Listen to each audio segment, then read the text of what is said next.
Hello again, everybody, and thanks for joining us for another episode of Blumira Briefings, your weekly download of the most important headlines from the week with some expert context. My name is Zoe Lindsay. I'm a security strategist here at Blumira, and I am joined by our panel today. Everybody want to say hi, Mike? Yeah, hey, Mike Toole, Director of Security and IT here at Blumira. Matt Warner, CEO and co-founder of Blumira. Hey, I'm Jake Olette, and I'm on the detection engineering team here at Blumira. Thank you for joining us today, all. So, as we typically try and do right here at the top of the show, we want to go through some of the most important update stories of the week that may impact your business so that you will want to pay attention to. Then we're going to go through some trends that we've seen on Blumira platform over the last week, looking at threats, suspects, and risks. And then we've got some good discussion pieces this week too. So I want to make sure we have time to get to those. First up, this actually is just across the border from our last recording, but on the 15th, Google released its third it announced a third actively exploited Chrome ODA within a single week. This release on the 15th addressed CVE 2024-4947. That was which 4947 was one of the JavaScript phones? Yeah, the JavaScript V8 engines. Yeah. Everyone will understand in a second why I had to scan the list. We've got several others that are mentioned in this article. Along with that update, there were a couple of other patches for actively exploited issues. 4671, a use after free flaw in the visuals component, and 4761, another write bug in the JavaScript engine. That makes the 7th patched this year. There's a full list in the article that we'll link, but there's a couple others focused on the JavaScript engine, another visuals issue, a web codecs API flaw. Odds are, if you're using Chrome, a update has already been patched to it. You may just need to relaunch, but to confirm this, you can go to Help and About Chrome to confirm if it's installed or to relaunch if that's needed. I think the first thing that I thought reading this is, does this vindicate the just disable JavaScript crowd? Is that the solution that everybody's looking for? I think as far as that goes, I mean, you're always going to have that argument until we erase JavaScript altogether. Because even if you have the best intentions of like trying to harden systems, like you're going to be spending a lot of time just trying to like troubleshoot. There's so many things that still run JavaScript, and even if you're trying, like I've seen people posting online being like, well, if you're a work environment, you should have it hardened so that you're only allowing business required sites. But you're going to be spending a lot of time just getting things like just managing that. You almost have a whole entire just like dedicated person just watching that. And then at the end of the day, you're gonna allow list so many sites that you're gonna wonder why you even tried to do that to begin with. I don't think just disabling I don't think it's as simple as that. But it is an argument for trying to harden your systems as best as you can. So yeah. Go for it, Mike. Oh, the horse is definitely out of the barn on JavaScript on the internet. I think it'd be tough to find a page that doesn't use JavaScript nowadays. And then you get into the funness of loading third-party JavaScript, right? It's like, okay, cool. Now we have a great list of all the places we use, but it's pulling it from somewhere else, and it's just this is our life now. Everyone that's spun up a browser on a Windows server knows exactly how fast you turn JavaScript on. So that's when you install Google Chrome and then forget about it. That's the way to do it. Install it via Chocolatey, and then you forget you did it like 3 years later. That's the best way to do it. Yeah, I mean, JavaScript's always an interesting one. Just outright, like anyone who's building web applications, Blumira is one of those web applications, will not work without JavaScript. If you're talking about any single page application, React-based, doesn't really matter. It's not going to work without it. And there's the cross-piling of WebAssembly that's slowly becoming a thing inside of development. So I do think, over the next 5 to 10 years, you might be able to come up to that, being able to disable JavaScript and move into WebAssembly. However, that was one of the vulnerabilities inside of this CV, which one of them was being able to essentially do the same kind of type confusion inside of WebAssembly. So I'm going to guess this is just a never-ending problem, just because, you have users interacting. There's the inevitable pain of writing code, doing it well, being able to actually avoid issues that come with that. And I know, like Jake, and the pre-show we were talking about this. One of his comments was about enabling strict MIME type checking. Pretty sure that's on by default in Chrome now at this point. But if you Google it, you'll find people are like, "How do I turn this off?" So it's really more of a like, let's make sure we're at least doing the right things and trying to update. I think for a lot of people, and we deal with this here internally at Blumira, we don't allow you to log into things if you haven't updated your Chrome. I think it's a good way to do it. But as Mike well knows, people will complain about that. Yeah. Yeah, I like to tell people the reason your browser's so slow is because there's a pending patch that needs it to restart, and Chrome just does that so that you will restart it. Yeah, and I actually went on the hunt for like a hardening guide, because there's plenty of hardening guides online that you can find, just to see if there's anybody who made like an official stance toward disabling, like made that jump to saying that. And yeah, like Matt said, the closest I could find was enabling strict MIME type checking, which was on the CIS controls. Other than that, there's nobody that's going to be recommending disabling JavaScript. So. And so, yeah, my evil plan in including this discussion point is I feel like just disable JavaScript goes into that category of like vacuum advice that like in a complete vacuum can be technically correct, but isn't very practical in the vast majority of actual working environments. And then the other thing that I was thinking about that I just want to quickly touch on before we go to the next is, so this is, I think, a good example of Chrome identifying an issue and rapidly having a patch released. I like that Chrome automatically pushes updates and just prompts you to restart. That like opt out, I think, is a stronger kind of default security position to take. But now we're seeing news and discussion about potentially Google having to sell Chrome as a byproduct of the monopoly legal proceedings going on. And so I wanted to do a quick round of, folks that are watching this and thinking, well, is this going to continue to get the same level of attention and security updating, or should I be looking for an alternative? I think that's something that folks are going to be wondering, and I figured we could do a quick round on kind of what everybody's position is on it. Yeah, stuff like this, or these conversations seem to happen all the time in security. It's always like, this thing is not secure, so I'm going to move to this other thing. And even if we're not talking about security, I saw similar discussions when CrowdStrike had their outage. Like, CrowdStrike made this oopsie, I'm gonna ditch them and go for somebody else. But the problem is, you can always, like, you're gonna move to another platform, and there's no guarantee that they're also not going to have either a very similar issue or the same exact issue. So that's only my piece of advice, is like, everybody should feel free to make the jump, whether they not like, that's up to your environment and like what you feel is best for your situation.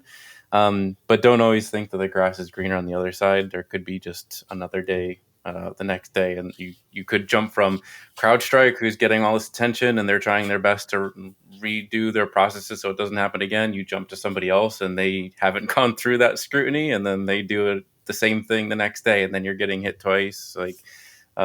Like I said, just be careful with making moves like that, but sometimes it does need to be done. We're not going to go back to text browsers. Like, no one's going to go back to Link's text browsing. I mean, I'm happy to, but I was going to say, speak for yourself. I mean, I'm happy to, but I don't think most people are. And to Jake's point, the benefit of Chromium and the V8 JavaScript renderer was that it was fast, and then everyone used it. And so you have this really broad application of tech that is not bad, but it's hard to secure just because of how people use it and how it's exposed to the endpoint, how it's exposed to the internet, how it just generally gets used. And, as Chrome gets broken out, like, I don't think it's going to be like a Pulse Secure, Juniper to Pulse Secure to Avanti VPN appliance situation where it's like it just gets worse and worse and worse. But I think best case, we see a new standard coming for Chromium that has a more secure kind of base to it and not necessarily focused on how do you get as much data driven out of this browser as possible to force our ad network forward. That might be a good move. That could happen. However, it's 2025 and the world feels a bit too capitalist for that at this point. Yeah, I'm really interested to see, like, it'll be very telling, like, where it ends up, right? If they do sell it off, if they open source it, exactly where it lands will be a big deal. A lot of people don't realize Chrome actually patches first and then it rolls down to Chromium. So, like, maybe they just fix that and, like, Chromium is the new standard. That would make Mike a lot happier. Who knows, right? I think we're in a very uncertain future, and as long as the, like, underlying Chrome APIs all still exist, everything should work at least for years, right? But we'll see. Yeah. It's all going to be Electron apps from here on out. Thanks. Looking at our next story, we had a big Microsoft update fixing 78 flaws, including 5 actively exploited bugs, a CVSS 10 bug impacting Azure DevOps Server. The top line here, 11 were marked as critical, 66 as important, and just for funsies, 1 as low. The 5 that are under active exploit includes 1 scripting engine memory corruption vulnerability, and the most are related to elevation of privilege in desktop window manager. Then there was an interesting privilege escalation bug in Defender for Endpoint for Linux, which takes advantage of the fact that the Python helper script during install runs a function to check the Java version. And it does that by checking a specific file path for PID and then running a Java tac version command. And a malicious user could create a process named Java or Java W, which then, when executed to check the version, would inherit root privileges. Then the last one of note, major note included there was that Azure bypass, which has already been patched by Microsoft. No action is needed by admins. But Jake, I think you had some thoughts to add on that one. Yeah, I saw the 10 and that immediately piqued my interest. You don't see these every day. Right. So I did a little bit more digging. I found a Forbes article that did a little bit more, or gave me a little bit more information on it, because I was unsure, even just by reading what Microsoft offered, what exactly was going on. So I'll quote a little bit of that here, and it says, Microsoft confirmed that this Azure DevOps pipeline token hijacking vulnerability is caused by an issue whereby Visual Studio improperly handles the pipeline job tokens, enabling an attacker to potentially extend their access to a project. And the idea is that the attacker would first have to have access to the project and then swap their short-term token for a long-term one, is how they'd start to exploit something like that. So that sheds a little bit more light, and I was kind of surprised by the mention of Visual Studio in there, because there's all this Azure DevOps pipeline stuff. I personally have any experience with Azure DevOps pipeline stuff, but yeah, I was just interested to see the Visual Studio in there. I'm not sure if that affects, like, if you're using Visual Studio locally and connecting to your DevOps, or if it's just in the web IDE. Maybe there's something there. There's not many details on it, but yeah, I know it's an interesting one for sure. I'm sure Mike and I have had conversations about this internally around, like, the pain of IDEs and how much they expose internally. And Visual Studio Code, either one, they both have some nice new features, especially Visual Studio, around hooking to Azure, being able to hook up to pipelines, being able to kind of, like, do it all in one place.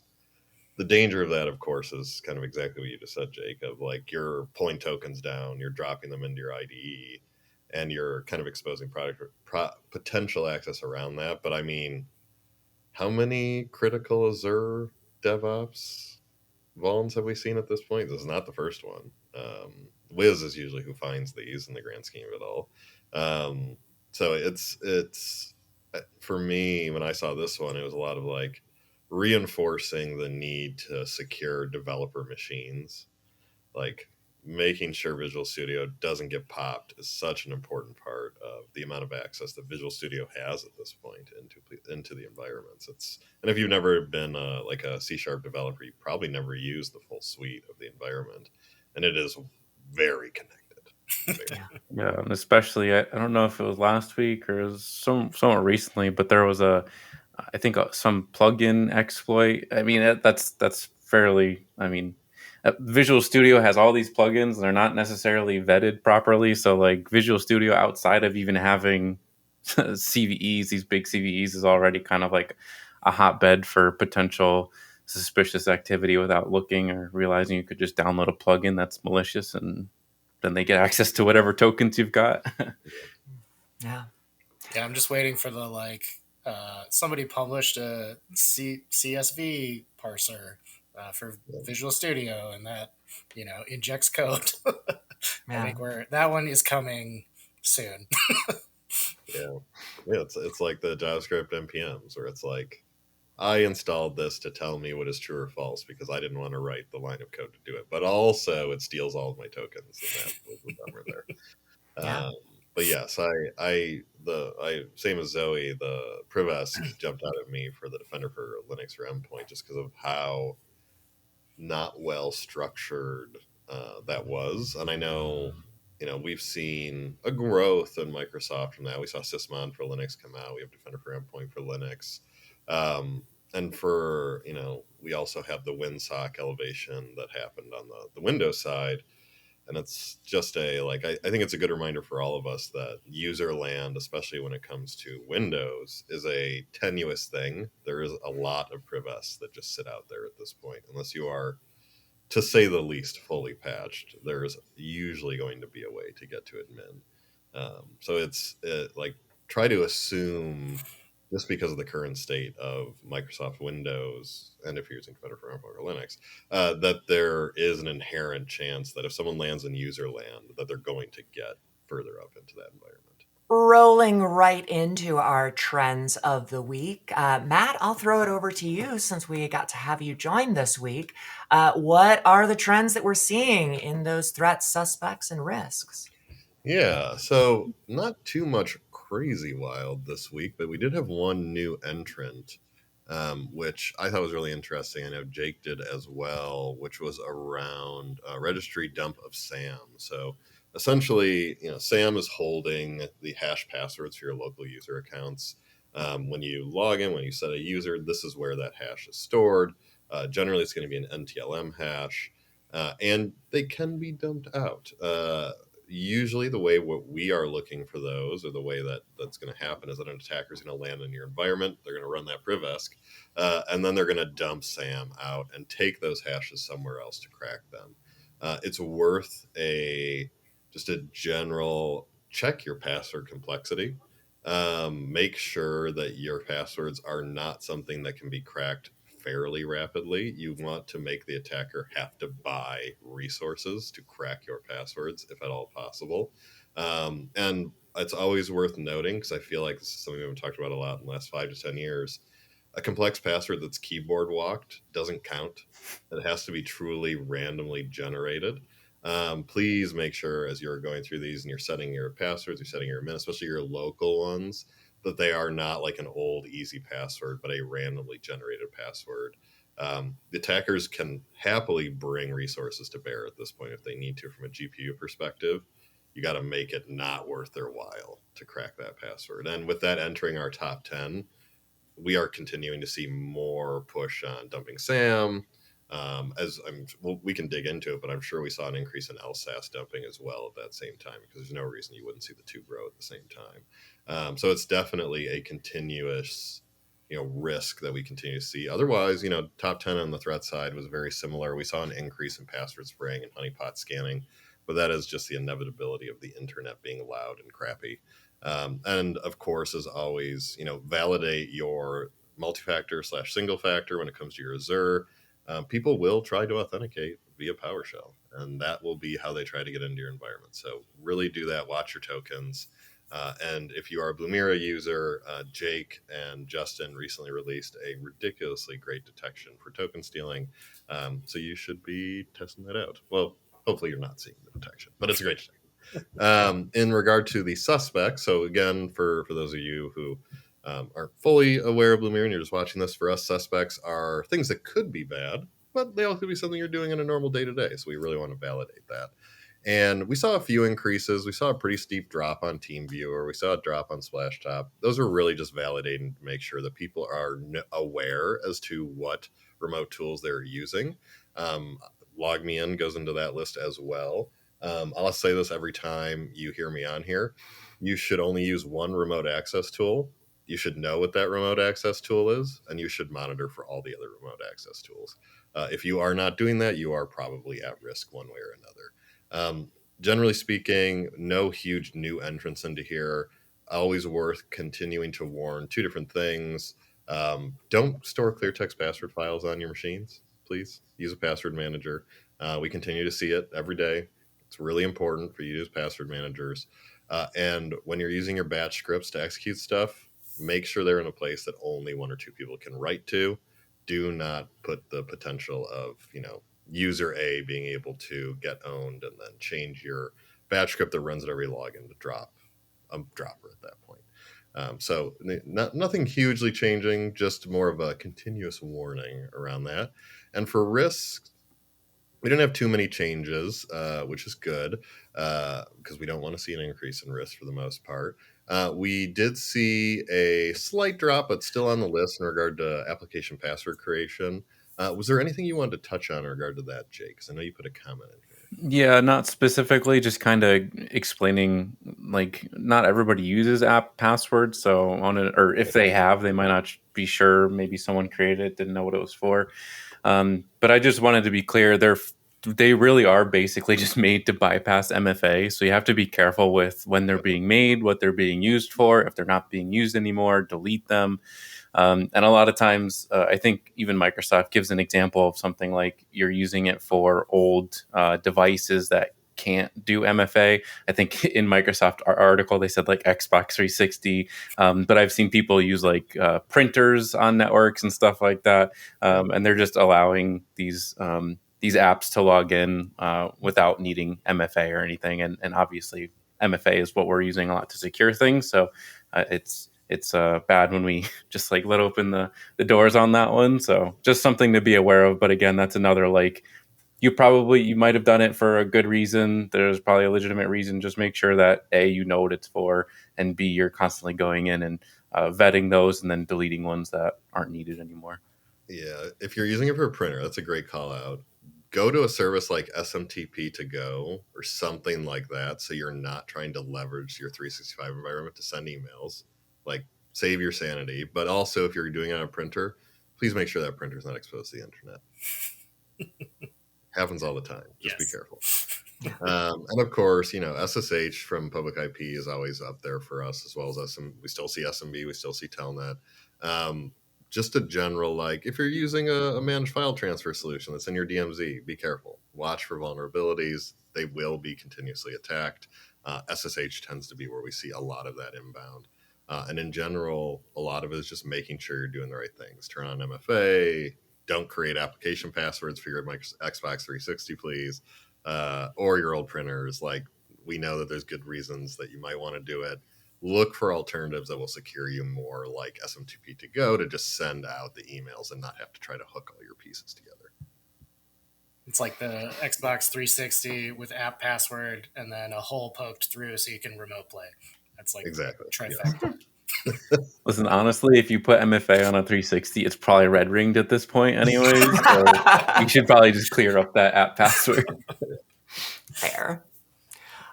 Little peek behind the curtain, we got a late start recording because we were discussing this next story. So hopefully we saved enough of our thoughts to cover here. There is a new vulnerability probability metric for the likelihood of exploitation proposed by NIST and CISA researchers. So Peter Mell from NIST and Jonathan Spring from CISA published a paper, which we'll link, introducing the concept of a likely exploited vulnerability score, or LEV, a new metric to calculate the likelihood that a vulnerability will be exploited in the wild.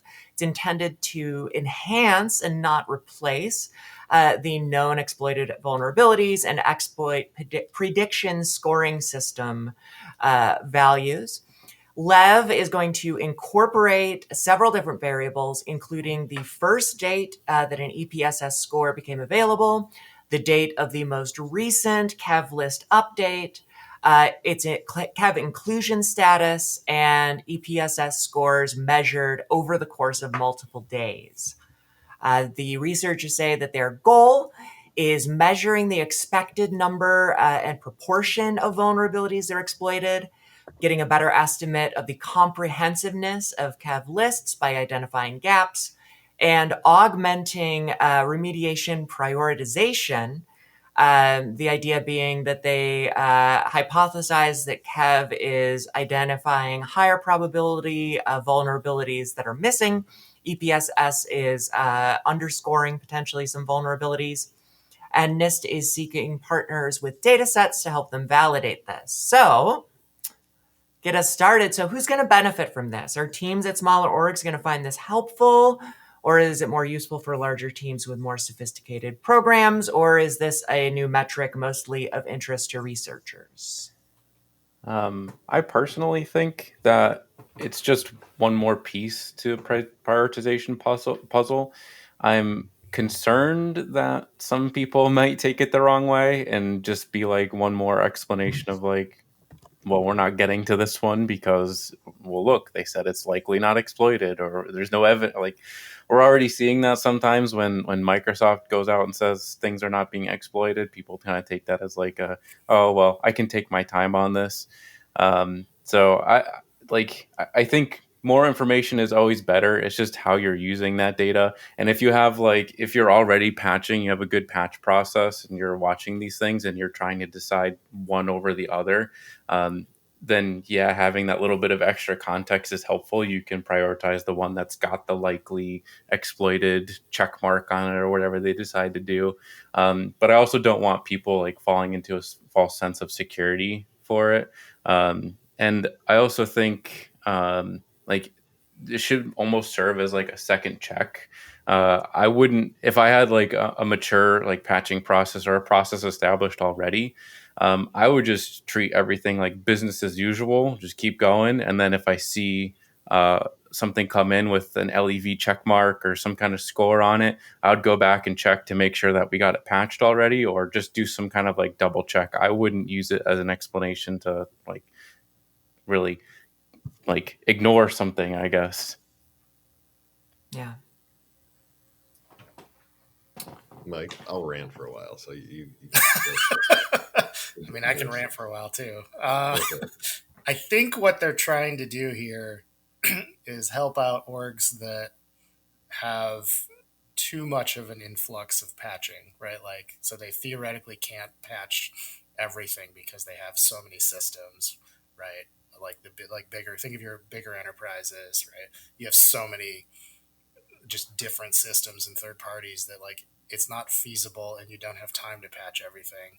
So there's another number we're introducing, which is probability, right? So the probability of getting owned via this, it's not really that. It's more just is it in the wild? How long has it been around? Right? Do some math or maths across the pond. But then take that number and here's a rough priority, but you still have to translate it to your business, because NIST has no idea what you do. They have no idea what systems are important. So it's a useful tool, I think, but also understand that probability isn't certainty or uncertainty. So you could have a really low LEV score and still get wrecked by a certain bug because the probability was just low on that one for whatever reason. Right. Yeah, you identified my biggest issue with this, which is probability doesn't mean anything. Like if there's a low probability and you still get owned, like what is the explanation you're giving after that? Just like, well, it seemed unlikely. Like, okay, well, yeah, it might have been, but if it was a like it was already known, exploited, and it was a high EPSS, but it was a low LEV, is there any reason why you would still not patch it? Probably not. So it's really going to be, not known, maybe likely high EPSS, and you get to a point where, like, in a lot of cases, a lot of this is just, and I think Mike is very correct, a lot of this is how do we as a large organization start to chunk this up a little more. But realistically, the probability of getting owned is always 100%. You will at one point get owned. It's just kind of how that works. And trying to chunk out all of the potential vulnerabilities to LEV, like, I get the desire for it, but it almost seems like at least KEV was like, we know this is happening, therefore you should do something. Like when you get into LEV probability, it's kind of like, well, it could, and could, in my experience in IT and security, means do nothing. Right. So it's like I think could it be helpful? Sure. Did we need 40 new formulas to make a new type of thing based off KV and EPSS?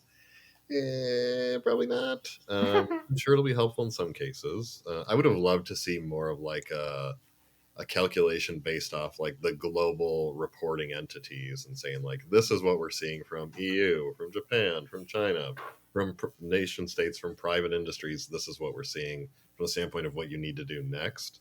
But that would require a lot of coordination that the world doesn't have right now. Yeah, LEV as like a updatable metric would be pretty great, but we can't even get the backlog of CVSS updated. So we'll take what we can get, I guess. Yeah, do they have a probability score on when that's getting done? Yes, exactly. All right, I'm gonna shuffle it up so we can hopefully cover a couple more of our stories here, and let's move into a quick little round of D&D, of course, standing for DNS and DDNS. The first one, there's a story about dynamic DNS emerging as a go-to cyber attack facilitator. The article link talks specifically about Scattered Spider abusing DDNS services. This is where they'll use rentable subdomains from providers like it.com to impersonate legitimate brands. They'll use .com versus less common or more suspected TLDs. .com just seems more legitimate to the average person reading it.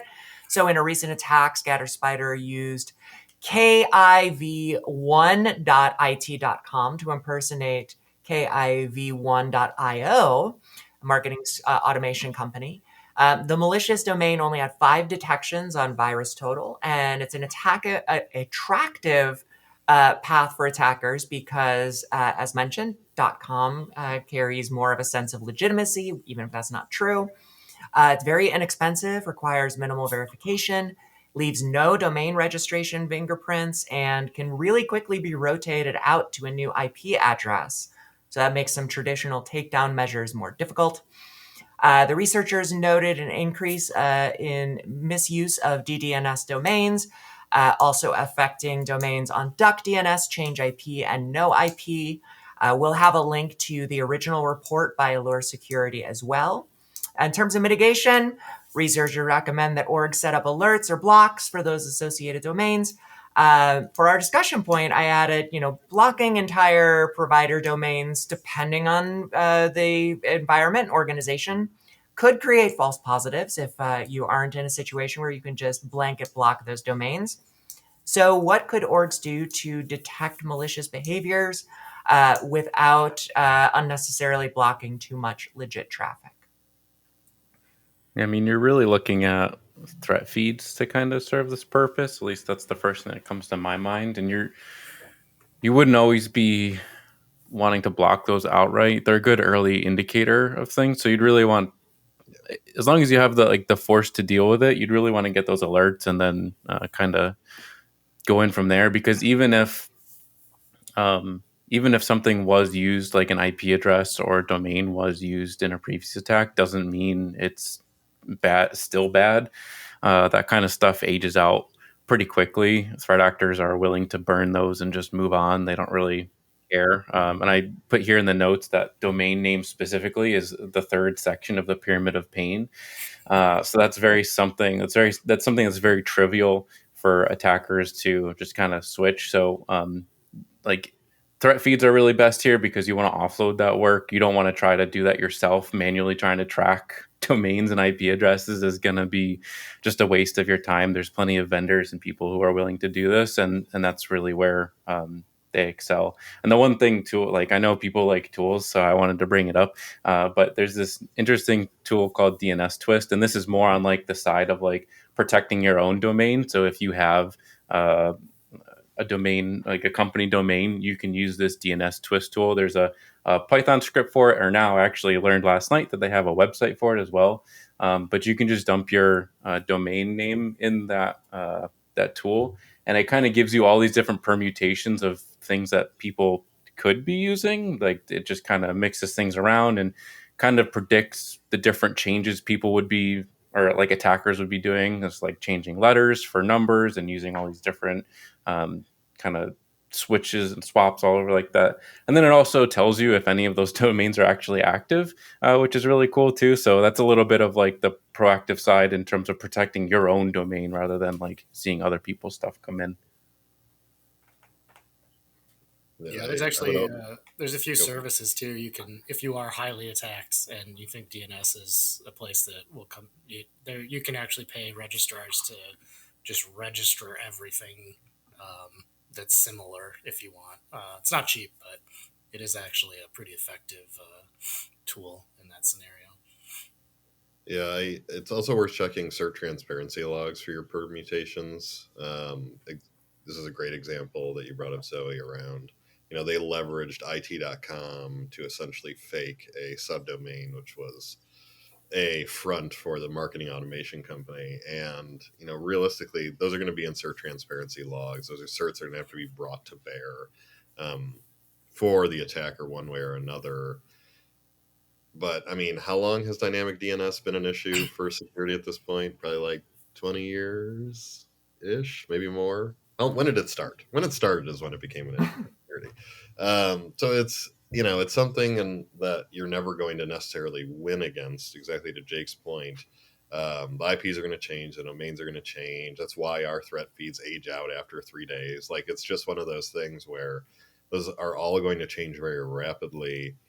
And in a lot of cases, I think you're often going to fall to defense in depth. What can you detect following the actual click associated with that? The dynamic DNS, what's going to be there? What is someone going to do? How could someone steal their credentials if it's a phishing campaign? You could block all of them. And if you have a secure enclave, you probably should block all of them. But you're going to really want to validate how your people use the internet, what they're doing, how they're going about it. And, if you have a preference to be more secure and you're okay with your users running into some odd stuff, then hey, like there's good opportunity there. But I will say that I do actually block dynamic DNS at my house network. And I gotta say, like, maybe a handful of issues over the years. And it's always my kid trying to get to some weird Minecraft server. So, always friggin' Minecraft. And the last story that we have this week, I like to include a detailed write-up in the lineup whenever possible. And I thought this was a really interesting one. So there's a not uncommon attack type where threat actors will keep an eye out for domains that expire without being renewed to snatch them up and bank on previously trusted traffic going to that domain, routing folks to them. There was a variation on that and a slightly, actually much more complicated approach where Hazy Hawk looked for abandoned CNAME entries that were pointing to no longer active cloud endpoints using passive DNS data validation. They then went to those cloud resources and created new endpoints matching the abandoned resource name. So that redirects from that valid or legit domain instead gets pushed to the attacker's imposter. And from there, the thing that I thought was interesting is like, this is an attack that I haven't seen before. And after all that work, they pushed adware. It pushes the visitor into a traffic distribution system, sends them a bunch of push notification spam. So they get every website out there trying to scam their info. They also used a Amazon specific little trick where instead of using lousy domain instead of using S3 AP southwest.amazon.com/lousy domain, they would obscure it behind the long Amazon AWS domain name instead to prevent that subdomain first schema from being blocked. And there are a whole lot more details as well as a full list of affected domains in the original InfoBlocks report, which we will link to. I'm going to open it up for this one. I mean, we can talk about methods to, kind of do some DNS pruning to audit if there are no longer required records that are associated with domains, to not leave those hanging out there. But I'll just open it up in general, kind of thoughts on this attack. Is it something that you've seen before? Does it make you think of any related strategy that folks should keep in mind? I feel like Mike thinks about this more than anyone because of how much we've left CNAMEs dangling at times. I just hate CNAME. Honestly, like CNAME verification is just like the worst. I don't yes, I own this domain publicly. I don't want everyone else to know that I have, a SendGrid account. Like, but that's how it works. There are some other, I've actually seen, there's like a handful of other newer ways of doing domain verification that are a lot less secure, but they're a hassle and no one wants to do those either. So I think we're just stuck with CNAMEs for a while. The best thing you can do is just keep an eye on it. And every time you get a ticket to add a CNAME verification for whatever SaaS platform, just remove it. Most of them don't need to live there forever. It's just a one-time verification. So just, do the verification, take it out of your record. Hopefully it ages out of all the caches around the world in a couple of weeks. And, that's the best you can do. But otherwise, assume everyone knows what you're using if it's in a CNAME. Yeah, I think that advice to when you're going in to add something, even if it's not another CNAME, just take a quick glance. And that was the thing I was gonna say is there. You would like to think there's a process or something you want to believe people are trying to do the best. And if they make a test CNAME or something that's temporary, they should go back and delete it. But at the same time, I want to hold people accountable for that, but I also know it's going to get missed. So doing regular audits and that kind of stuff. Maybe there's a spring cleaning, some kind of thing you set in your calendar. Just go through a checklist. Look at domain stuff I've got going on in my domain names. Does anything need to be cleaned up? I mean, of course, I'm the boring compliance process person, so take that with a grain of salt. But that's kind of just your reminder to clean out the closet every once in a while.